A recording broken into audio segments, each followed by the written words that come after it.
ভাই আজি দেখোন জহাই হলে পাবজি বেনৰে কথা দি আছে ভাই। নিউজ লাইভতো অন কৰিব নোৱাৰা হৈছে, ফেচবুকটো অন কৰিব নোৱাৰা হৈছে, জহাই হলে দেখোন পাবজি বেনৰে কথা দি আছে। যদি ভাই কিবা কাৰণত পাবজি বেন হৈ যায় না ভাই, হাম তো জিতে জি মাৰ যাएंगे। তুই আৰু পইচা দে ভাই। মই ভাই প্ৰত্যেক বাৰে 800 টাকা দি ৰয়েল পাছ কিনিছিলোৱে। মোৰো ভাই গোটেই মিলি 10-15 হাজাৰ মানে সোমাই আছে ৰ ভাই। যদি কিবা কাৰণত বেন হৈ যায় সমস্যা হ'বই ভাই। মই ভাই ফাদাৰৰ পৰা পইচা চুৰ কৰি আনি হ'লেও পাবজি নামত খেদাইছিলোৱে। এতিয়া সেই মাহ পইচা এনে যাব হেন পাং আৰু। তইতো ভাই বাপেৰ তাৰ পৰা পইচা চুৰ কৰিহে আনিছিলি। মই আৰু যি ভাই টিউশ্যনত দিবা দিয়া পইচা মাহ গোটেই পাবজিৰ নামতে খৰচ কৰিছিলোঁ।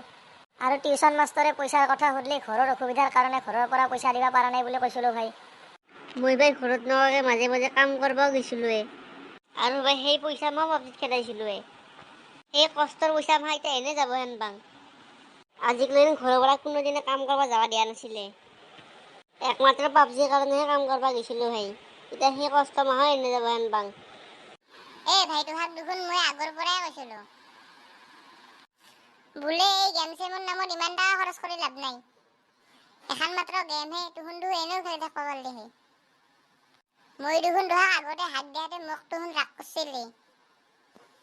তোহাক দেখোন ঘৰৰ পৰা পইচা নিদিলি, দেখোন বাপেৰ পইচা চুৰ কৰিছিলি, মনে মনে কাম কৰিব দিছিলি। এতিয়া কি হ'ল? আমিতো ভাই বেছি পইচা খেদাই নাই, কিন্তু এই মাহে যি ইউটিউবত ভিডিঅ' দি থাকে তাহোন যি আৰু কিমান টকা খেদাইছে, তাহোননো ভাই কেনেকৈ থাকবই। বিন্দু তই যে কৈছা তাহোন ইমান খৰচ কৰে বুলি, তাহোন যিমান টকা খৰচ কৰে তাতকে বেছি পইচা তাহোন ইউটিউবৰ পৰা পায়। তাহাৰ লগত ফেৰ মিলালি নহ'ব নহয় আমাৰ। তাহোন তাৰে পইচা তাতে হাতে।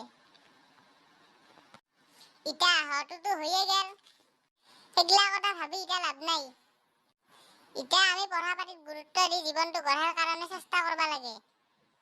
হয় ভাই হয়, তই ঠিক কথাই কৈছা। তোৰ কথা নুশুনি আমি বিৰাট ডাঙৰ ভুল কাম কৰি ফেললো ভাই।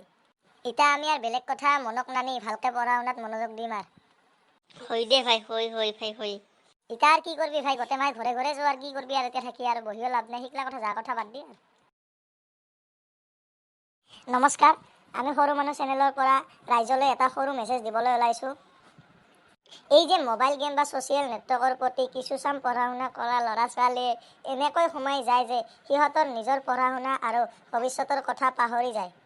পঢ়া শুনা কৰা ল'ৰা ছোৱালীয়ে যাতে মোবাইল গেম বা ছ'চিয়েল নেটৱৰ্কৰ প্ৰতি বহু বেছি আগ্ৰহী নহয় আৰু সিহঁতে নিজৰ ভৱিষ্যতৰ কথা ভাবি যাতে আগবাঢ়ি যায় তাৰে কামনা কৰিলোঁ। আৰু মোবাইলো ব্যৱহাৰ কৰক, কিন্তু বেয়া কামত নহয়, মোবাইলবিলাক ভাল কামত ব্যৱহাৰ কৰে যাতে তাৰে কামনা কৰিলোঁ।